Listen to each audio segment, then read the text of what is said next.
Ultimate teaching, the title is Loss Restoration.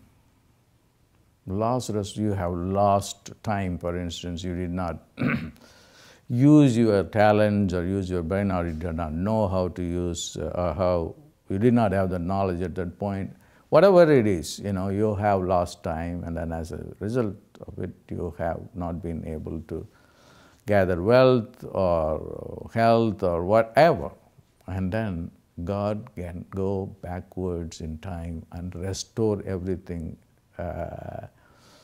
lost, whether knowingly or unknowingly. Look at the story of Joel in 865 BC, and God said, whatever you have lost, the agricultural produce. For several years there had been no harvest, and I'm going to give all of them now because I can restore things. This is one of the miracle qualities of God is He lives in a timeless dimension. So whatever has been lost, He can bring it back.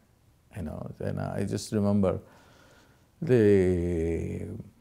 one anecdote in the life of the child prodigy Gnanasambandha, who lived in Tamil Nadu around 6th century AD, and he was a divine child, and who went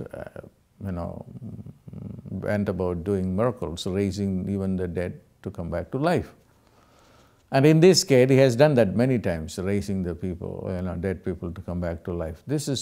Somebody heard about his abilities, and he had a daughter, and the daughter died, and then he was hoping, and then the daughter's body was burnt. That's the Hindu tradition, to cremate the dead body. That he kept the ashes of the girl, and then. But Gnanasambandha, in those days, 6th century AD, there was not much transportation. It took several years for Gnanasambandha to come to the city. The city happens to be modern Chennai now. And then the guy presented it. I have great faith that you can raise my daughter back to life. And he did. And there is a definite technology behind it. He was addressing not the body, but was addressing the soul. The soul of the girl, is still around, will always be around. So she is talking to the soul of the girl, and then come back and then create matter, and then you died about 5 years ago or 7 years ago, and then also manifest a body that is, which is, appropriate to the age had you been living now. So the girl came back to life. This is great technology. And this is the technology we want. This is what science has to benefit from religion, from metaphysics, from spirituality. That's why Einstein was very clear that we should bring science and religion together.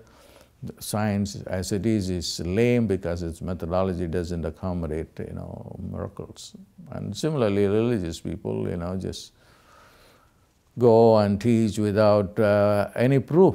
That becomes blind faith. So my ultimate teaching, is going to be incorporating, throughout the year, I will be teaching you this combination of science and religion, so that we can really create a great life for ourselves and also for our human race, so that the earth itself evolves.